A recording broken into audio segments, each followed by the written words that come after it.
I'm Kirk Harnack. On This Week in Radio Tech, Greg Oganowski is back. He joins Chris Tobin, Tom Ray, and me for a tutorial on HE-AAC and more digital audio info. On This Week in Radio Tech, next. Netcasts you love. From people you trust. This is TWiRT. Bandwidth for This Week in Radio Tech is brought to you by CacheFly at CACHEFLY.com. This is This Week in Radio Tech, episode 116, recorded February 15th, 2012. Decoding HE-AAC. This Week in Radio Tech is brought to you by Telos Systems and the Telos HX1 and HX2 HOTS telephone hybrids. Check them out on the web at telos-systems.com/HX. It's time for This Week in Radio Tech. Hi there, I'm Kirk Harnack. Glad that you're along with us. You've tuned into the right show where we talk about audio technology. You know, that used to include a lot of analog stuff, and sometimes we talk about transmitters, AM and FM stuff, and how we get audio through the air, whether it's analog or even digital technologies. But on this show, we're going to talk to you about coding technologies and how to get great audio across the minimum amount of bandwidth and do it in a way that is correct, that results in good audio at the other end of it. Let me introduce you to our co-stars of the show. First of all, from the Hudson Valley of New York, it's my friend and yours, Tom Ray. Hi, Tom. How are you? Very good, except I need some more memory. Anyway, greetings. It's a little chilly up here tonight. I'm sitting here in the ham shack and checking email and doing a whole bunch of other things while we're chatting. And anyway, I'm VP of Engineering at Buckley Broadcasting, WOR Radio, New York City. Good deal. Tom, glad to have you with us. I know you guys do some streaming, so you'll probably have some questions for Greg about some of the inner workings of what he'll be talking about. Also with us, the best-dressed engineer in radio that ever was, from Manhattan, New York, it's Chris Tobin. Hey, Chris. Hello, Kirk, Tom. Well, things are doing well here. It's been a great day. I'm with the folks at CCS Musicam, a audio and video codec manufacturing company, so for disclosure for this evening and other evenings that we have. How are things?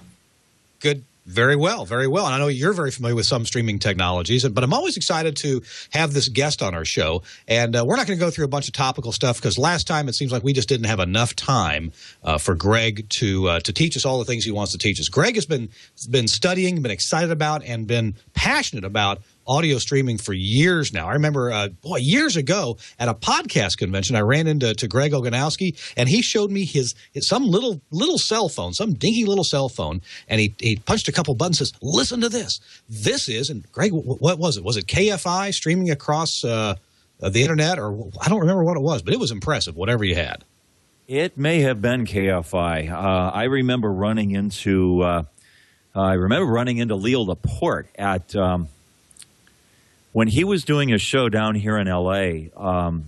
Several years ago. He would occasionally go out to there was a computer fair that would happen in Pomona.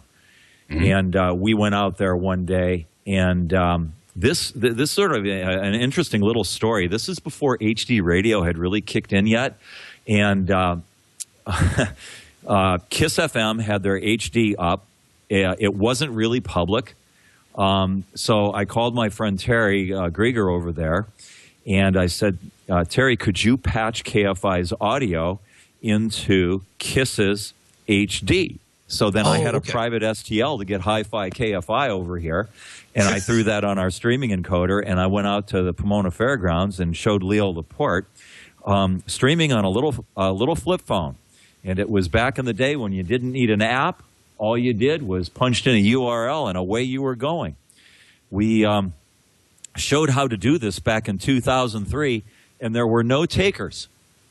There were absolutely no takers on any of this technology. I took it around to several of the radio stations here in L.A.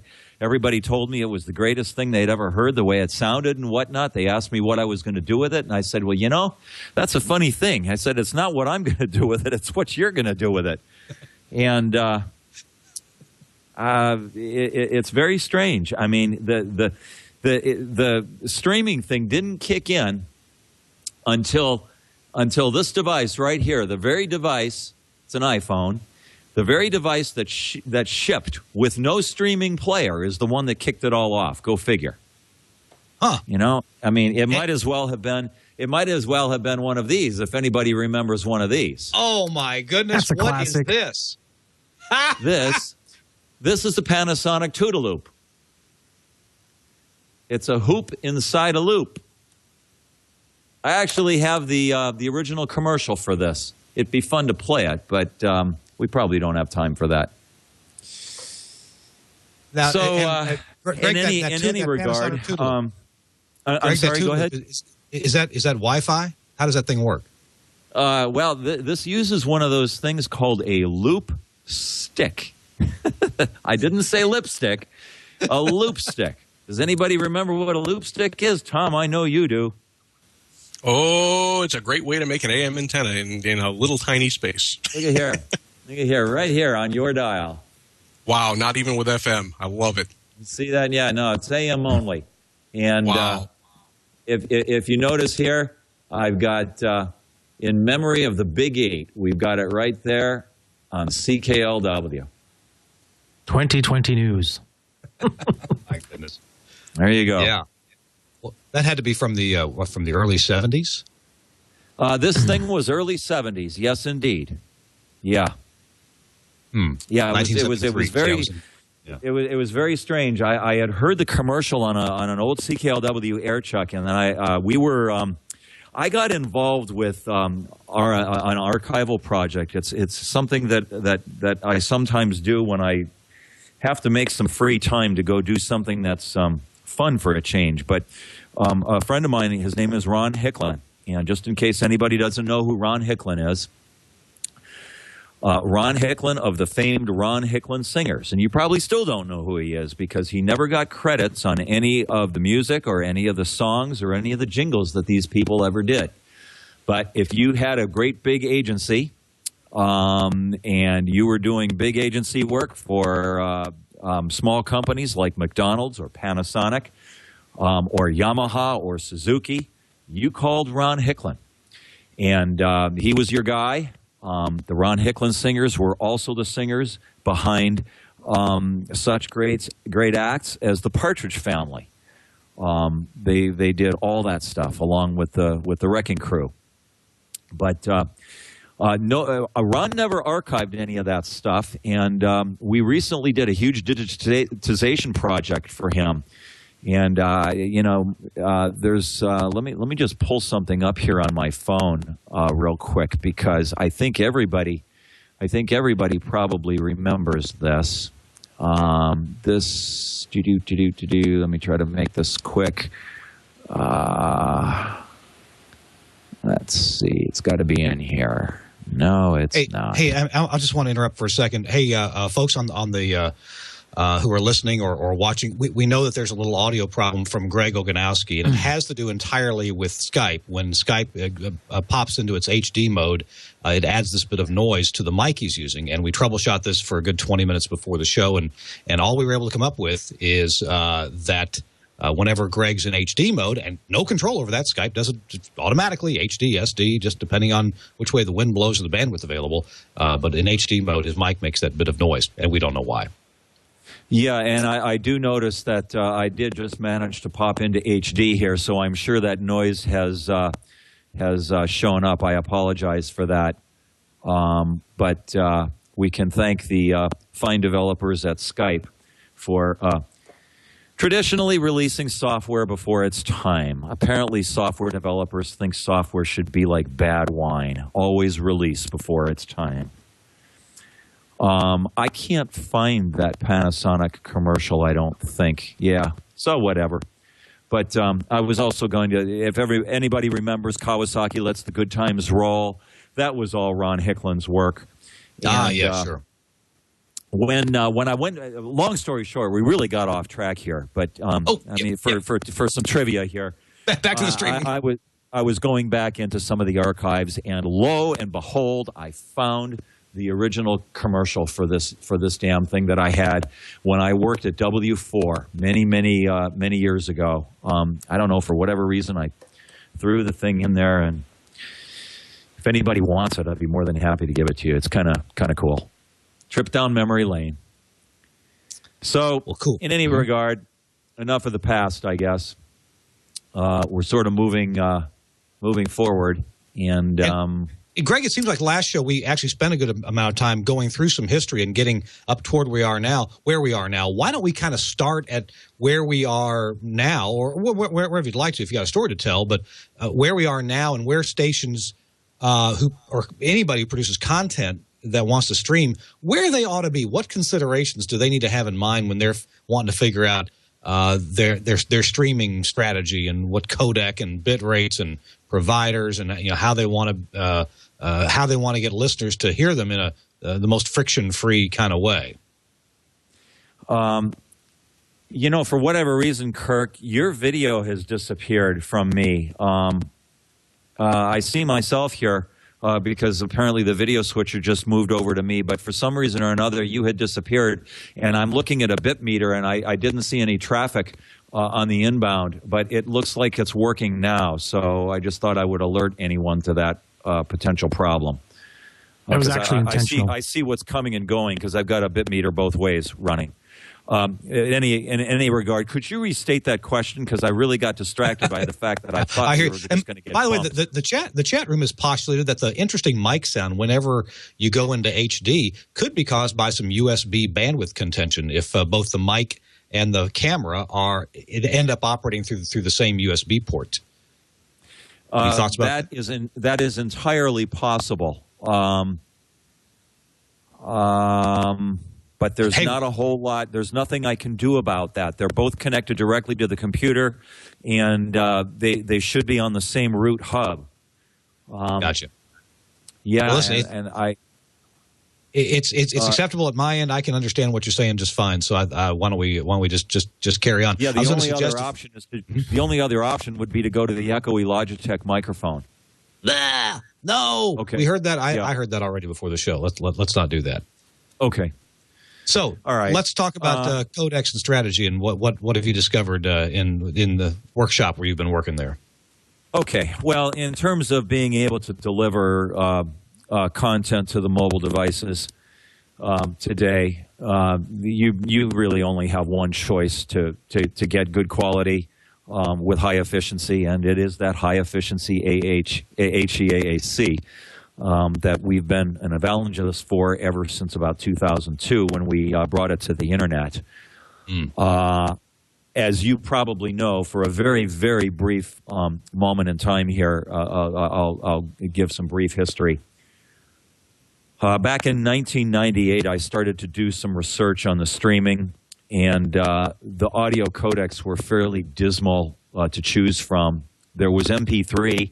You could get some decent fidelity, and I use the term decent fairly loosely, but it required 128 kilobits to do so. And way back then, 128 kilobits was almost non-existent for most people. They're still looking at dial-up, which meant MP3. A lot of MP3 streaming was done down at 32 kilobit, and that's only a couple kilohertz of audio bandwidth, which is pretty wretched.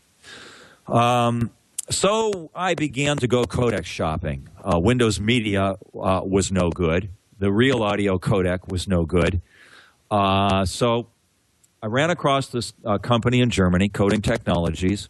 They were a bunch of Fraunhofer expats that went and did their own thing, and they took the new audio codec to be AAC and put this SBR technology on it, and it became HE-AAC, which is the formal name that got accepted under MPEG-4. Greg, could we pause for a minute and talk about this spectral bandwidth, spectral band replication technology? I'm not sure we've ever explained that adequately on this podcast, and I think it's terrifically interesting. It's amazing that it's not perfect, but it's amazing that it sounds as good as it does. SBR was the first name you mentioned, and now it's termed officially high efficiency. Tell us about SBR. Yes. Yeah, the SBR, as soon as you start going below 64 kilobits, approximately, as soon as you start going below 64 kilobits, things start to change because now, I mean, all audio codecs are a work of art, if you understand what I mean by that.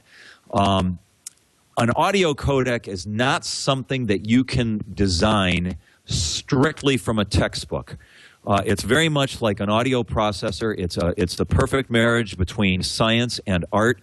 It is a discipline that must be managed very closely by both techniques. And if you don't have the right science behind it, if you don't have the right artistic calls behind it, you're going to end up with codecs that sound like Windows Media, or sorry, Microsoft, sorry, Bill, or MP3. But in MP3's defense, MP3 came at a time when the technology was such that you could, it had to be weighed up against what kind of processing was available in order to get the task done.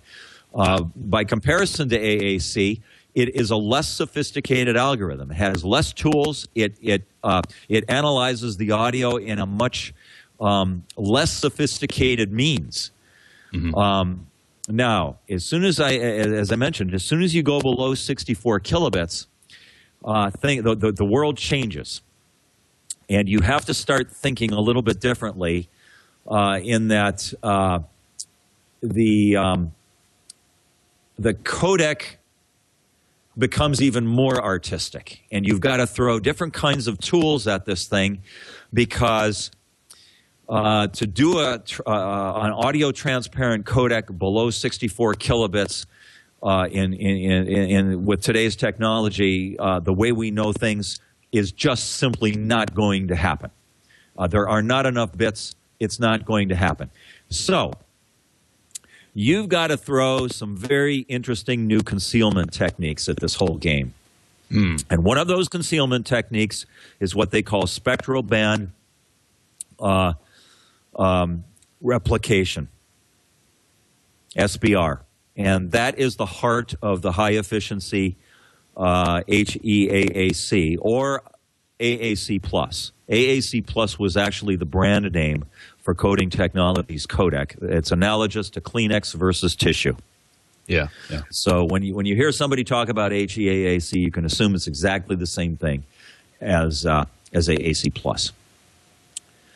AAC+ is sort of an obsolete term at this point.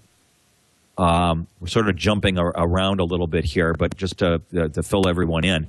Dolby has purchased Coding Technologies. There is no more Coding Technology. We won't go into the politics as to why Dolby got them, why they purchased them. But Dolby also killed the name they killed the name AAC+. And now the main player with all of this is oh yeah, now here's a page. The wiki here needs to definitely be updated, and I keep meaning to go in here and update because some of the history here is really not up to date, and I need to fill in the holes. One of the primary things that's not on that page is the fact that we were the first ones. Orban was the first one to license HE-AAC for streaming on the internet. I found the technology at a 2002 AES in LA, and I put the headphones on. Oh, excuse me. Oh, excuse me. I'm trying to shake a cold at the same time that doesn't really want to kick in.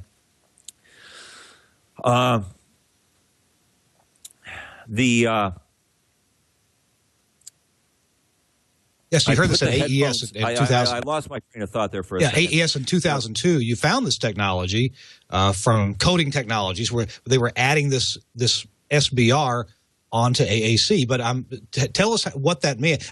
I'm thinking that they actually end up spending fewer bits on the AAC part and then a few bits on this spectral band replication. But what kind of notes are they taking? How do they figure out okay, we're not going to actually transport the high frequencies, but we're going to describe the high frequencies. Is that kind of what it's like? Okay, there you go. That was the diagram. I sent you this diagram earlier off the Orban website. Ours is in color. Yeah, ours is in pretty color. But whatever. I just forwarded those links over to Burke. Content is king, so that's fine. That's exactly what the deal is. You start with a really good core codec like AAC, and you take that and the core codec codes the audio to about 1/2 the bit rate. And so you get 6 kilohertz audio, and then you take the clues that you get from the high frequencies, and SBR is a synthesis algorithm. And these clues as to what the high frequencies are supposed to do get tacked on to the 6 kilohertz and above, to about 15 kilohertz. And then you end up with this very pleasing coded audio. And as I said, it's not bit perfect by any chance. But as soon as you go below 64K, you have to start making some different artistic decisions. The question is, do you want to settle for all this watery, bubbly, swishy WMA or MP3? Or do you want to settle for the synthesized, pleasing sound of HE-AAC? Those are your choices. Neither one of those technologies are bit perfect. Neither one of them are close. But one of them is going to give you the illusion of hi-fi, and the other one is not. And I think you know which one I'm in favor of. Yeah. So let me see if I got if I'm guessing at this, but I think I'm right. It certainly is easier to code lower frequencies, bass and low mid-range. It doesn't take as many bits to get that described because the frequency is so much lower, and we're not bumping up against Nyquist here as in terms of, well, sampling, of course, but it doesn't take as much to describe that, right? And the octaves are wider, so your bands that you're dividing the audio up into are certainly wider. Would I be right about that? Well, what ends up happening is if you try to code. Let's throw a number at this for a second. Let's throw a realistic number. Let's say you want to code the audio at 32 kilobits. Okay. If you try to code 15 kilohertz audio bandwidth, which is what everybody perceives as being hi-fi, it's what all of us are used to listening to FM, and we all admit that. Excuse me. We all admit that FM. It's pretty much, everybody perceives that as hi-fi. It's only 15 kilohertz. But by and large, even though some of us can hear single tones between 15 and 20 kilohertz, the bottom line here is by the time you get the area between 15 and 20 kilohertz, by the time you get that associated with the other program material from 15 kilohertz and below, there's so much more energy below 15 kilohertz that really masks out any content from 15 kilohertz to 20. So if you were to simply put a sliding low-pass filter on your system and swing that thing between 20 kilohertz and 15 kilohertz, most everyone, even young listeners, are going to be very hard-pressed to hear any difference. It's just not going to happen. But that being said, we target 15 kilohertz because, as I said, everyone can pretty much perceive that as nice fidelity. But if you tried to do that at 32 kilobits, it's just not going to happen. There aren't enough bits to get that job done. So you need something that can dramatically improve the efficiency of this task. So the only way to do that is to chop the audio in half, use a really good core codec like AAC, and then use the synthesis approach, such as SBR, and put that on top of it. And then you can play another trick on top of that, and you can throw parametric stereo at it. And what parametric stereo does, it adds another tool or another trick to the mix of things. And it basically sends the audio in mono, and you put the stereo spatial information in the side chain as well. And then you gain a little bit more efficiency yet that you can throw at the core codec. And then you end up with a really, really good sounding audio codec. And that's where everybody's going at this point. Microsoft Windows 7 is native. The HE-AAC is native in Windows 7, Windows 8, certainly in both of the Mac platforms, which includes the desktop OS as well as iOS, which is all their mobile devices. And certainly Adobe Flash supports HE-AAC at this point. And there's really no reason to even consider anything else, with maybe the possibility of trying to reach old internet radio appliances, such as there's a fury of internet radios that do not support HE. They would consist of the Grace, anything with a receiver chipset in it, by the way. Okay. Which is really hard to find that information, but I can tell you right now, the Grace, that other company that makes those. I'm drawing a blank here. Just trying to think. Sea Crane. That's the other one. Yeah, all of those. Okay. Really, if you want a standalone internet radio, the ultimate is an iPod Touch. A lot of people have resisted some of the iPhone products because they don't want to be tied to AT&T for whatever reason. I think it's something people need to get over. You think AT&T is bad? You ought to try Verizon. But that's another religious political debate that we'll save for later. But the ultimate internet radio would probably be an iPod Touch, because you can run any multitude of apps on the device. But if you do want something that's not an Apple product, the other ones to look at would be like the Logitech Squeezebox family. They all support HE-AAC. Hey, Greg, I wanted to, if we could look at this diagram on the Orban page, about halfway down, they're giving some diagrams of Mushra scores, and I wonder if you could, this compares different codecs, like this one comparing AAC plus V2 and V1 and AAC LC, low complexity, which is what all the iTunes library, I believe, is recorded at. Can you explain what a Mushra score is? I keep reading about this in the various AES documents.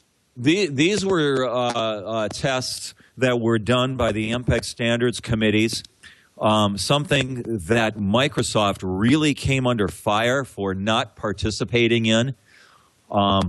They've, over the years, in my opinion, have suffered from an awful lot of non-admitted here syndrome. But be that as it may, that part's now history, because everybody seems to be on board with the HE-AAC. But they were the Mushra scores were a standards-based way of doing codec evaluation, where they would get several listeners, and they were presented with a number of different test material, and that's how this got rated. Now, what these things are showing right now, those graphs, is they show the ultra low bitrate performance. Kirk, you mentioned that all the iTunes software, all the iTunes files, they're all up at AAC. They're either up there at 128, most of it's all 256, so that does not qualify for ultra bitrate, and that's not what we were comparing. Although I think that one graph did go up to 128, but you can see that at 128, AAC gets very good ratings. You'll see up there at 128, it's real close to the top. Whereas, yeah, on that graph at 128, they're all virtually the same, and this graph doesn't even show 256, where where iTunes material is all at this point, or mostly there. The point there isn't how do these sound at higher bit rates, because hey, at high bit rates, a lot of these codecs are fairly unimpeachable, especially AAC at 256 or even higher. But at low bit rates, and we have to consider low bit rates for streaming to cell phones and data modems, and as data modems get into cars with 4G LTE technology, I think if we have everybody trying to stream at 256, we're going to run out of bandwidth pretty quickly. So folks are going to be streaming at 24, 32, 48, 56 kilobits per second, and they want an entertainment quality sound going on, and that's what this AAC Plus, especially V2, was invented and perfected to help do, to give you this to give you an entertainment quality experience at a pretty reasonably low bit rate, almost a dial-up. Absolutely. That is spot on. I mean, despite what AT&T and Verizon and all the rest of them would like you to believe with their billions of ad campaigns, what's important here is being able to deliver consistent data. And I have to laugh at all these LTE commercials, and AT&T. I mean, you got to love them. They've got all these things where they don't even want to tell you what LTE stands for, and they even have a campaign now where they're even proud of the fact, and they never do mention what it is. And just for the record, LTE stands for long-term evolution. Finally, somebody said it. Okay. So, in any regard, we're getting really good numbers with the LTE. I've got two LTE modems here. One's from Verizon, one's from AT&T, and I have clocked above 20 megabits. That's no joke. 20 megabits from time to time when things are here. I can even show you something. This one's kind of interesting. Let's see here. This one I just did the other day. Where the heck did that go? Right. Let's see. I think it was this one. Yeah, this one. Let's see. I don't know if we can see this. Yeah, that works fine. Holy cow. Yeah. Okay. You'll see that. That's roughly 13 megabits down and 15 megabits up. And that was through the Wi-Fi on my iPhone through an external wireless modem on the LTE network. I think that one was Verizon's LTE, if I recall. That was in the middle of the day. But late at night, I've seen the thing do just north of about 20. But the point here is, that's all great. You get 20 megabits, and it's great, but it needs to stay there. And that's what a lot of these guys can't deliver, and that's why it's very, very important on these crowded networks that we use audio codecs that can sound good down at 32 kilobits, because the players, such as our Streams Hi-Fi radio player, we buffer the heck out of the audio, so that as these mobile networks come and go with their data, it can stay up, and the user's completely unaware that the data has actually stopped from time to time. So that's why it's very, very important to do this. Craig, we're going to pause for just a moment here and hear a word from our sponsor, and that's tonight. That's Telos Systems.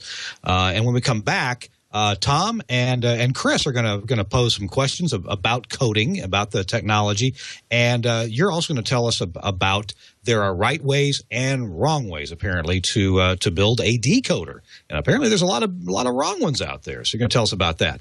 Right now, I want to remind you you're listening to or watching This Week in Radio Tech. I'm Kirk Harnack, along with Tom Ray and Chris Tobin, and our guest Greg Oganowski on this episode, number 116. And this episode is brought to you by Telos Systems. Telos has been around for almost 30 years, and our founder, Steve Church, is the guy who was the first guy to use a DSP in a broadcast audio product when he invented the Telos 10. Steve was a talk show host and an engineer as well. And Steve was tired of telephone interviews sounding bad on the radio. So Steve decided he was going to do something about that. Texas Instruments just came out with a DSP chip, and Steve got a sample of one. Well, he decided to take an analog telephone hybrid. You know, a hybrid is what turns the two-wire telephone line into a four-wire system with separate send and receive audio. And that's what broadcasters need to deal with.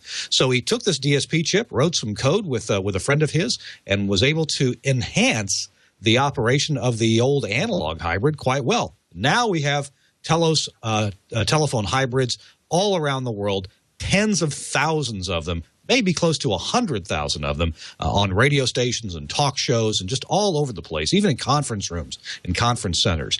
The big major talk show hosts around the world are using Telos telephone talk show systems. I want to tell you about the Telos HX series. This is not a whole talk show system. It's just a single hybrid or a dual hybrid.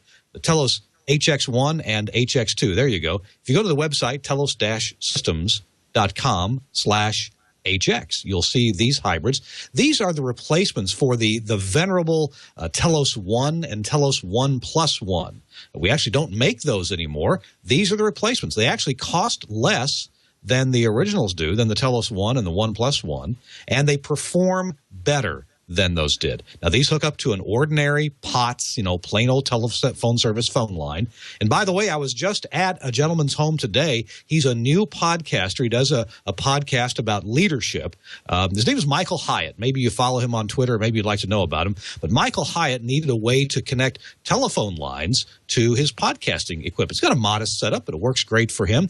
And he was just blown away with the quality that the Telos HX1 provided. So now he's going to be able to do telephone interviews. Hey, they were sounding better than his Skype out connections, and for good reason. There's just a lot of good audio processing and good proper technology to extract the best quality audio from a phone line in the HX1. You'll find these in newsrooms all across America. All news stations are using these. A lot of podcasters are using them too. So I invite you to check it out on the web at telos-systems.com/HX. Oh, by the way, we didn't have a real by golly telephone line to hook the HX up to. We actually hooked it up to a Magic Jack. If you're familiar with that, it's phone service for $20 a year. You got to provide the internet connection. So, essentially it's an analog terminal adapter with an account with Magic Jack. And it worked great. It sounded fabulous, much better than I expected. So even if you don't have a real by golly telephone line, you can still provide a POTS connection to the Telos HX if you need to do that kind of telephone interviews for your show, your podcast, your radio station, or in your conference center. All right. Thanks to Telos Systems for sponsoring this episode of This Week in Radio Tech. All right, back to the show. Hey, I want to check in with Chris Tobin. Chris, you work for a company now that also makes codecs. I'm sure you're really getting your arms wrapped around the technology as if you didn't have it already. What question have you got for our guest, Greg Oganowski? The question I get from a lot of folks over the years and even more recently. What would you suggest? And I know you probably have some real good ones. Suggest for processing, I guess the best way to put it, processing your studio program feed that you're going to use to deliver to your CDN for an internet delivery of, say, streaming on a PC or maybe a stream or an internet radio, I'll call it. And also, since you have to do different streams for smartphone delivery and whatnot, what would you suggest is a good way to get a rounded audio? Just something that's consistent, as you were saying earlier. Even though smartphones deliver high throughput at certain times or bursty moments, how do you do something consistently? I've listened to several streams on various different internet radio boxes, and it's interesting some of the things that you hear. But what would you suggest is a good round way of just getting in there, making it consistent, so that when people experience the station, whether it be on an internet radio on the tabletop in the kitchen, if that, computer, maybe a laptop, and then nowadays smartphones like an iPhone or an Android phone? Well, we have a product just for that. As a matter of fact, it's called the Optimod PC. It's the Orban 1101. And Kirk, I didn't send you a link to that, but it's easy enough to find. If you go to www.orban.com and then click on products and then streaming, and then on the left you can see the 1101 over there if you want to pick that up. But basically, yeah, there it is. This card installs in a Windows machine, and it appears as two sound devices. And the reason why it appears as two sound devices is because many of the broadcasters have got commercial insertion requirements and or Arbitron PPM watermarking requirements. So this allows for both technologies to be integrated into the stream. The Optimod PC should not be taken lightly. It is the same advanced audio signal processing technology that is in our $7,000 Orban 6300, and it's very similar to the HD section of the 8600. So for under $2,000, you get a very, very capable audio signal processor designed for exactly the task you're speaking of. And you know, what I do all the time with my iPhone, I hate to say this, but I mean, a fact is a fact. I don't even listen to the radio anymore, to tell you guys. And you're probably wondering, oh my God, you know, you got a guy that's been in radio for this amount of time. It just, it's the truth. I mean, I plug my iPhone into my Bose system into my Chevy Trailblazer, and I can listen to streams from Germany, from Amsterdam, and drive around LA, and they never fall off. It's just absolutely amazing what you can do. And just to let you know, the Optimod PC powers all the iHeartRadio streams, for example. We do most of the CBS streams. So that's your answer there.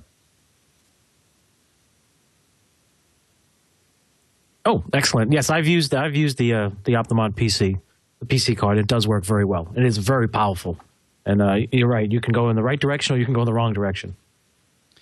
Hey, sure. Greg, I wonder if we might be able to jump off in the weeds here a bit more. You sent some links along about normalized audio and zero dBFS, and also Windows 7 audio sample rate converter performance.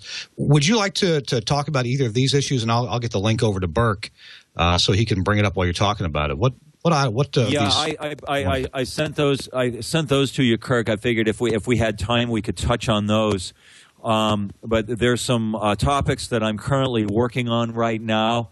For the better part of the summer and fall and winter, I've been working with Microsoft to fix the Windows 7 record sample rate converter, because there was a problem that I discovered where somebody didn't get the math right. And lo and behold, we're supposed to have a fix. As a matter of fact, it's due this week. And I noticed that there was a set of updates that came in. I haven't had a chance to check them yet.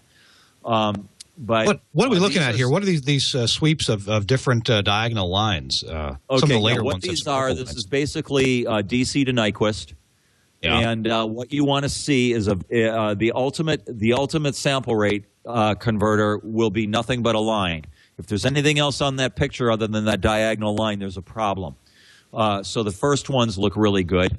Okay. If you go down to the second one that's shown there on the left, that looks really good, even though there's that little bit of a blip at the top. That's just because of the sample rate change, and it's a little bit of fold over, but that's still okay. But this junk on the right, that is of concern. And if you work through the numbers on it, you'll basically see that it's really, really subpar performance. If you scroll over to the back up, yeah. All that extra webbing in there, that's all spectral junk. And if you move over to the right a little bit more, scroll over to the right just a little bit. Yeah, a little bit more, a little bit more, a little bit more. Go to where the white space is. Oh, back up. Yeah, right in there. Now scroll down.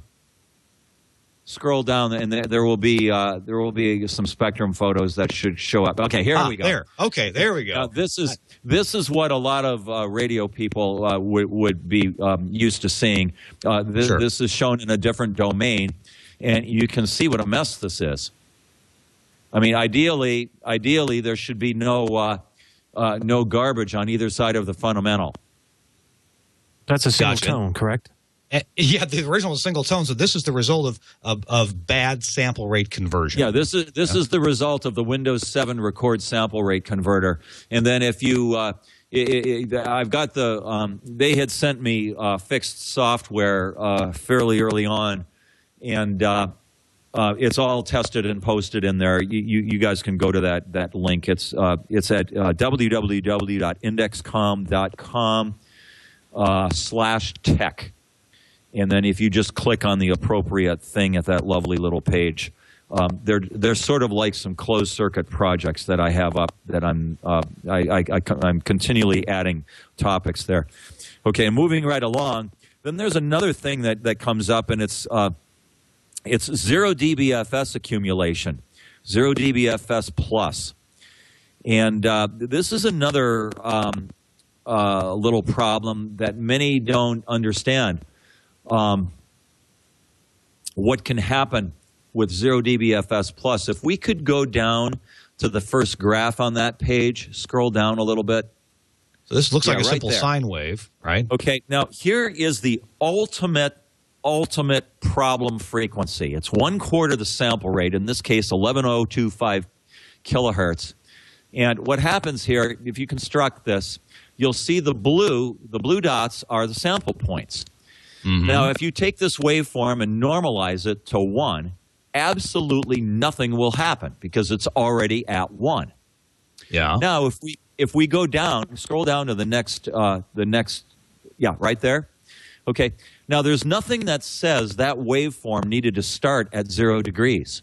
Right. And if we simply skew it by 45 degrees, you will see exactly the same 11.025 kilohertz get created, and it reconstructs to exactly the same 11.025 kilohertz. But the problem here is, if that waveform gets normalized, the blue dots are now going to turn out to where the yellow dots are. Yes. Yeah. So now what's going to happen is the reconstruction filter in the DAC is going to want to reproduce this at 3 dB above 0. Yes, I see. That's where the red dots are. The DAC doesn't know that it's not supposed to do that. If the DAC is unaware of this, you've got a big problem. Yeah. And if you scroll down further, here's proof of all of this. Keep going. Keep going. Okay, that's the fundamental. That's what everything should look like. Right. Okay, that's what it looks like.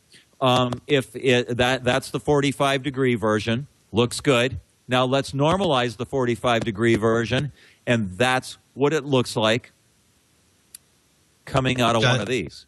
Does this mean we shouldn't normalize anything? What is this? What is the first implication? What it means is that if you've processed the audio with a limiter that is not oversampled and is unaware of the reconstruction details, you're going to be in trouble. And Bob Warband and Frank Foti wrote a paper a couple of years ago about what happens to my CD when it goes on the radio. I'm getting ready to publish another paper. It's going to be called What Really Happens to My CD When It Gets Put on the Radio. Because this phenomena was not covered in that paper. And we've got a very interesting plot here. And this is going to be the first time the world has ever seen this. Kirk, could you click on that link that has that ping in it? I'm not sure what you mean. Sorry. There was a link PNG that I file. sent you a little bit earlier. Yeah. Do you see it? Actually, yeah. Let me. There you go. There you go. Okay. That one. Yeah. Yeah. This is the first time the world has seen this. This is basically the imperfect world of 1X digital audio. And what this shows is The worst case you'll see is 3 dB. And basically everything above the floor, if you picture the black, if you picture the black of the surface, that is 0 dBFS. So everything below the black is probably good audio, but this is stuff that's created by using, when you say 1x digital audio, you mean that we're not super oversampling when we Correct. we do things to the digital audio. Correct. And it should be stressed here what I mean by the oversampling, because there's an entire community that says everything should just be oversampled and because it sounds better. Well, it's really not that simple. Never. If you're simply converting from the analog domain and then digitizing and then coming back out, there's absolutely no reason in the world why you can't do your digital audio at 1x. Where the problem comes to be is when you enter signal processing into this mix. You've got a digital audio workstation that may have a bunch of 1x limiters in it. It may have a bunch of 1x tools in it. These things can really get you into a lot of trouble. And I've got a lot more things that I'll be adding onto that site regarding the 0 dBFS. We're going to add what we call some slot noise tests, where we're going to take some audio and we're going to kill the 1 kilohertz to 3 kilohertz area.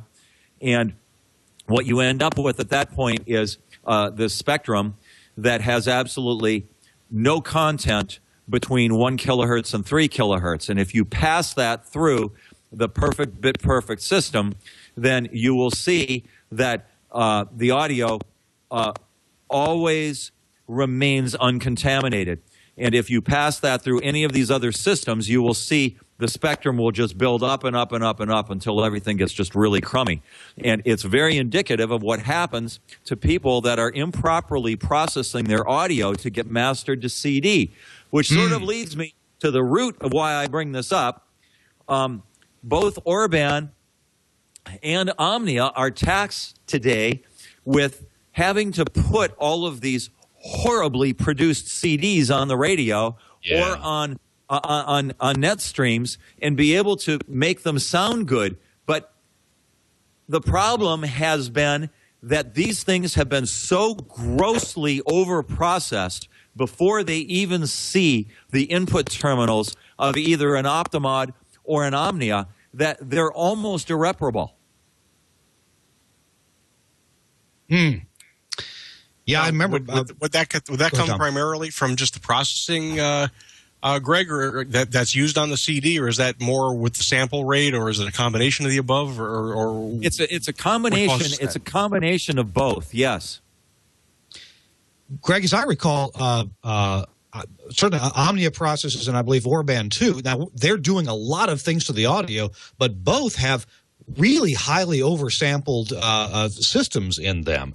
I think you're referring here to some of the software tools that folks are using on workstations, where they do some processing to an audio file and end up with something that, okay, to the ear may sound okay, but boy, really, it's got a lot of crap in it. And when you go to process that with a finishing processor and an on-air processor, you really bring all that stuff up, don't you? That is correct, Kirk, and that is exactly my point. And just to go back just a couple seconds ago, you are correct in that both Orban and Omnia, we both grossly oversample our processing. So this phenomena does not happen in either of the processors. This is something that has happened at the production level, and it's a lot of people wonder why some of their iTunes files don't sound very good. But those guys, they're playing a different game today. They want their files to be loud on their iPods. And this has got nothing to do with a radio or a net stream. So they're fighting the same problem that we have fought in the broadcast business for years, wanting to be louder than your competition. They're now fighting it within their content. and it makes it a real problem for those of us that need to put these on live net streams. So, I know that Omnia is looking at some specialized pre-processing to address this, as are we. There's things that you can do in the production studio to clean this stuff up, although it requires some training and it requires the right tools, most certainly. But now would be a good time for me to bring up another little thing. There's an entire industry out there of these products that are these USB DACs. Yeah. A lot of it's showing up in the home theater community, and everybody's running around saying, "Oh, well, this DAC sounds better than that DAC," yada yada yada. Well, I just started to get some of these DACs in here to test. And I am just really dying to find out if there's any correlation between the fact that some of these can actually handle the 0 dBFS plus phenomena and some cannot. I just really want to find out if there's anything to this, because we all know that the crackpot audiophile community can sometimes get out of control. And, just because this wire is blue right here, this one might sound better than the one right here that's black. This one clearly doesn't sound as good as this one. Can you hear the difference? Is one oxygen free? Don't get me started. So, Dolly, I had a question about this. Well, in all this talk about audio quality in these in digital systems, some of which are consumer and some of which are reputedly professional, and in this 1X paper that you've got, this treatise on what's going on that you've got on your website, indexcom.com/tech. You can choose it from there. It's interesting how with digital audio we thought we were getting into a place with some super good quality, and yet there's really some ways to mess this up, and some people, some companies, some software designers, some hardware designers are doing exactly that. They're messing it up pretty badly. We've only got 3 or 4 more minutes left in the show. Greg, do you want to hit real quickly on this notion about improper decoding of these algorithms? Yeah. And we don't want to turn people off to what can be really good audio. So let me hit Burke here with this link, and he can show it while you're talking about it in just the few minutes that we have left. Burke, there's your link. It'll be the Streaming Audio Basics link, and we can scroll down through the terse text there and start with the green spectrum, the very first green spectrum. Yeah, that one. Yeah, scroll on down. Scroll on down. And zoom in on the first spectrum picture that's got green. There you go. Right there. There we go. Yeah, zoom in on that if you could. Yeah. That's a beautiful thing. Okay. The green area is what we as humans consider to be hi-fi. That is 15 kilohertz. Okay. And the actual data that's in there, it's just a noise file. But 15 kilohertz of it is what you need. Now, if you scroll down to the next one, this would be a proper decoder. That is a proper decoder that's decoding HE-AAC V2 at 32 kilobits, and it's giving you, as you can see, 16 kilohertz audio bandwidth, and that gets the coding correct. If you scroll down a little bit further, I want to point out something, that just because the spectrum looks good doesn't mean the audio sounds good, although we already agree that the audio does sound pretty reasonable. It's 32 kilobits per second, HE-AAC. I just want to point out that just because the spectrum looks like this doesn't mean it sounds good, but if the spectrum looks bad, like what we're about to see, it's going to sound bad. That is correct, and that's a very good point, which I actually cover in all of that terse text that was just above those graphs. Anyone wishing to look at that can certainly get the explanation of it, but we don't need to go there right now. But it's an extremely, extremely important fact that when you're assessing this stuff, the first place to start is what the spectrums look like, because if they do look bad, they're going to sound bad. Right. But case in point, if you had a 15 kilohertz 128 kilobit MP3 by comparison to AAC, if you have sensitive ears to any kind of phasing or swishiness, you're going to hear that in MP3 versus the AAC. Yet, both spectrums are going to look very, very good and very competent. So what's this next spectrum that has a big valley? Unlike what we're going to see here right now. Yeah, what's this big ditch? Okay, this is somebody that didn't get the sample rates correct, and it's decoding. This one was. This is only MP3 for whatever reason. They've decided to. The CBS radio app. They still have MP3 streams. Apparently, they haven't gotten the word out yet.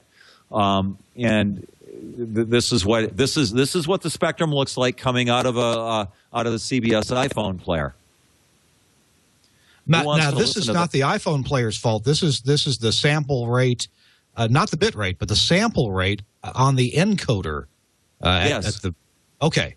So they're sampling too slowly. Therefore, Nyquist is too low. Therefore, they got this big hole above this big nothing above 8 kilohertz. And then what is that? Just noise and crap above about 14.5 kilohertz. Yeah, if you look at it real close, you'll see that it's actually a mirror image of it. It's flipped over because the iPhone does not have an anti-image filter due to cost and battery constraints, which is perfectly acceptable. But if you sent it the right coded audio, it wouldn't matter that it doesn't have that.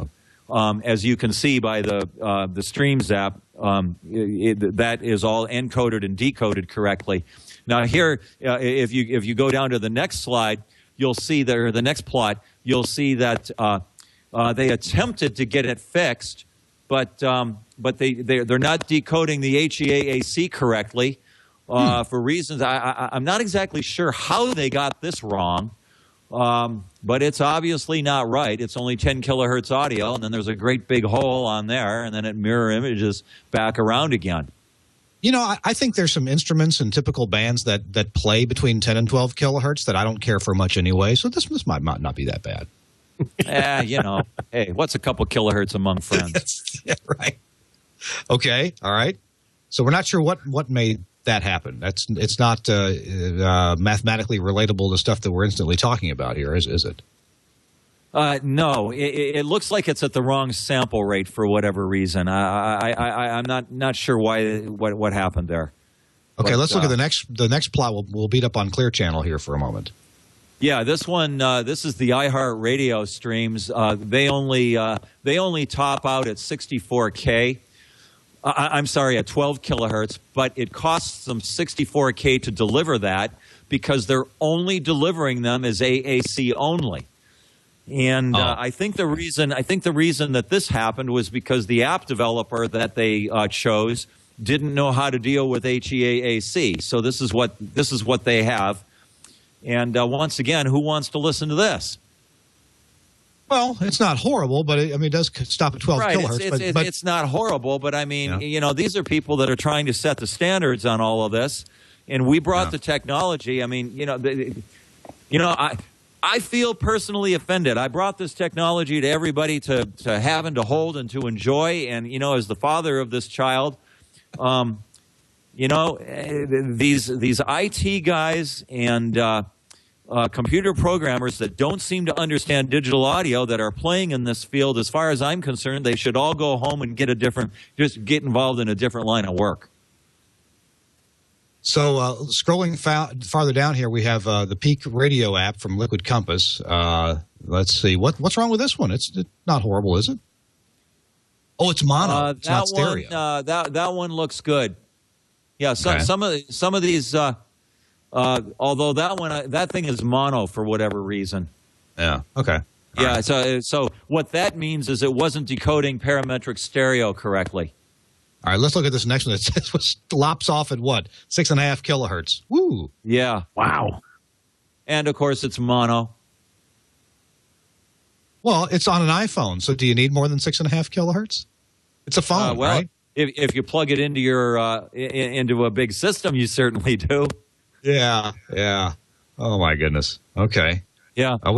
You've got more of these to look at. I'm not sure we have time in the show for the rest of these. Yeah, no, I mean, this pretty much spells it out. I mean, they've all got, similar issues. There's only there are only so many ways to get this wrong, but the whole collection is here.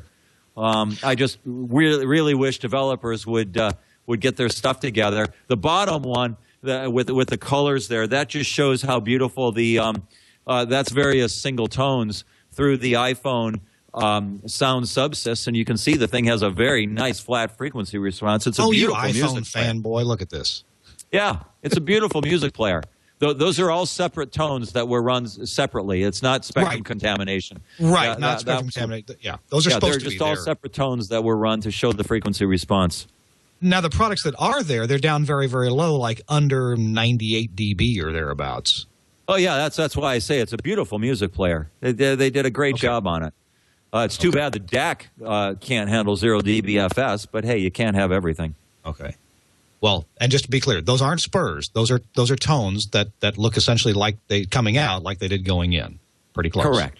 Yeah. Okay. Yeah, now this is not going. This is not going through a codec, is it? This is just through the iPhone's. Those weren't through a codec. That was just PCM through the phone. Okay. All right. We're going to have to draw this show to a close. Greg, tell us quickly about your Streams player. I've got it. Enjoy it. Sounds good. What's good about it? Streams Hi-Fi Radio. We now support the Pioneer App Radio, which is a third-party aftermarket car radio. So you can now plug your iPhone into the app radio, and then you can control it on the dashboard. And there's a view of it right there, and it's a beautiful thing. And Streams is coming to a dashboard near you. And we're working on a couple of other implementations, a couple other providers. We're talking to several of the automotive makers. And the one thing about the Streams player is we're aiming to be one player for everyone. We only list in the comprehensive Streams directory that's in there. We've got about 5,000 HE-AAC streams. We do not list MP3. It's geared towards reliability, entertainment grade quality, and giving the user experience something very easy to deal with. And I can show you just very quickly. This is going to be a little difficult to do, but there's the Streams directory, and you simply click on, let's go here. Here we go. WIXY.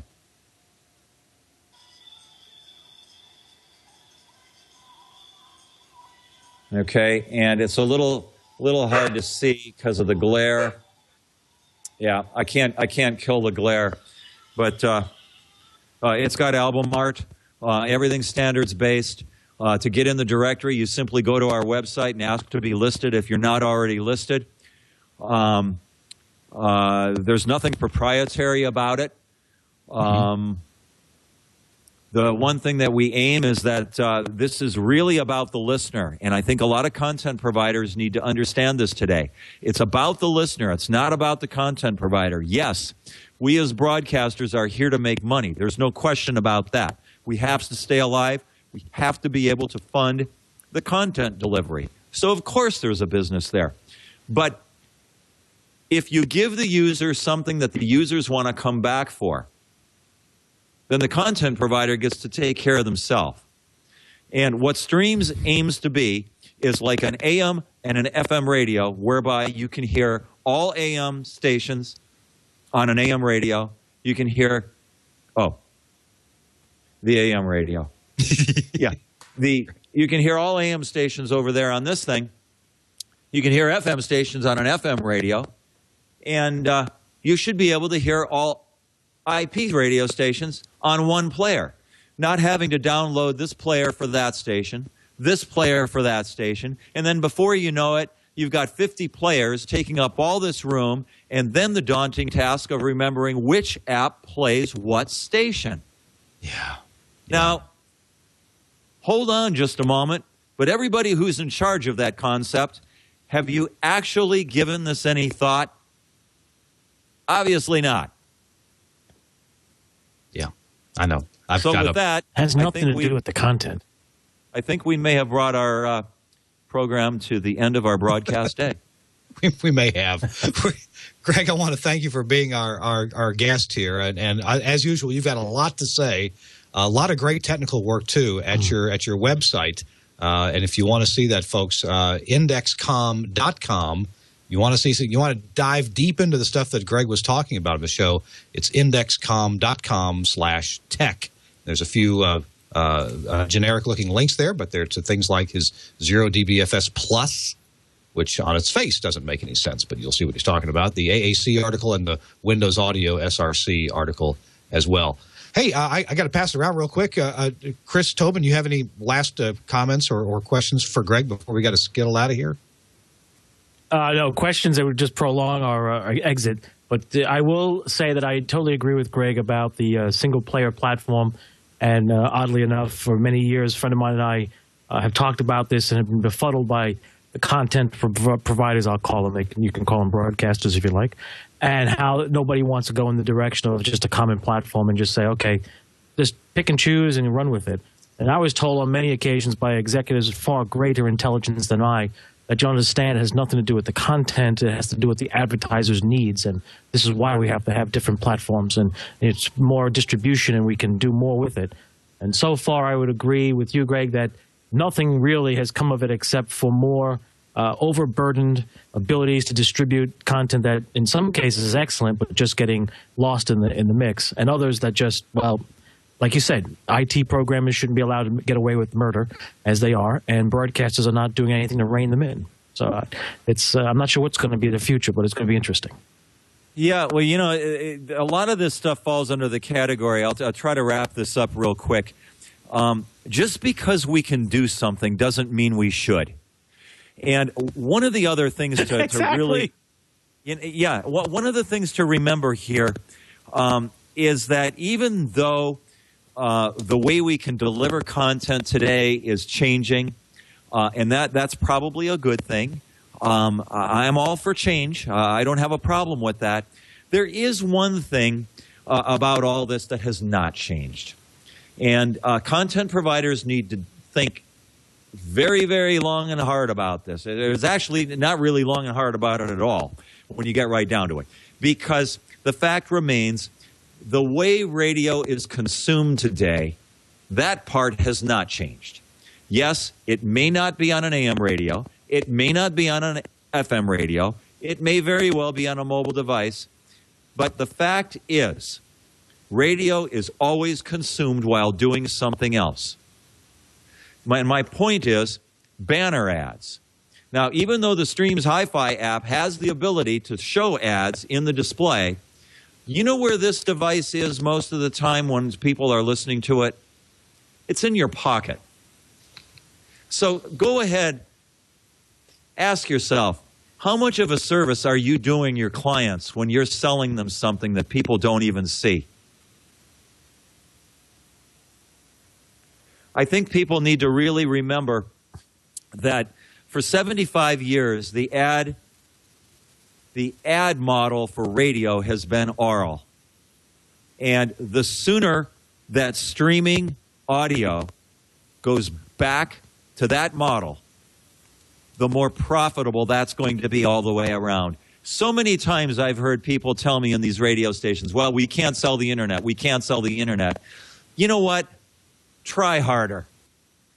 You know, absolutely. You got the world. You got the world at your hands here. Everybody in the world drinks Coke. They drink Pepsi. They all wash their hair with the same products. They all brush their teeth with the same products.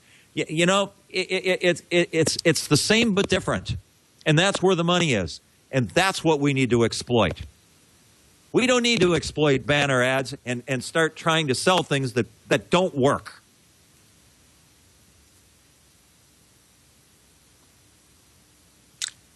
And I would agree. I've got someone who does some streaming, and I've always questioned why the company, when it comes commercial time, why the company puts up a video ad. It's like, if you're sitting at your desk and you're listening to this station and you're doing something and you're listening to it and you're working on a Microsoft Word document, you're certainly not looking at that player. You're just never made sense to me. Absolutely correct.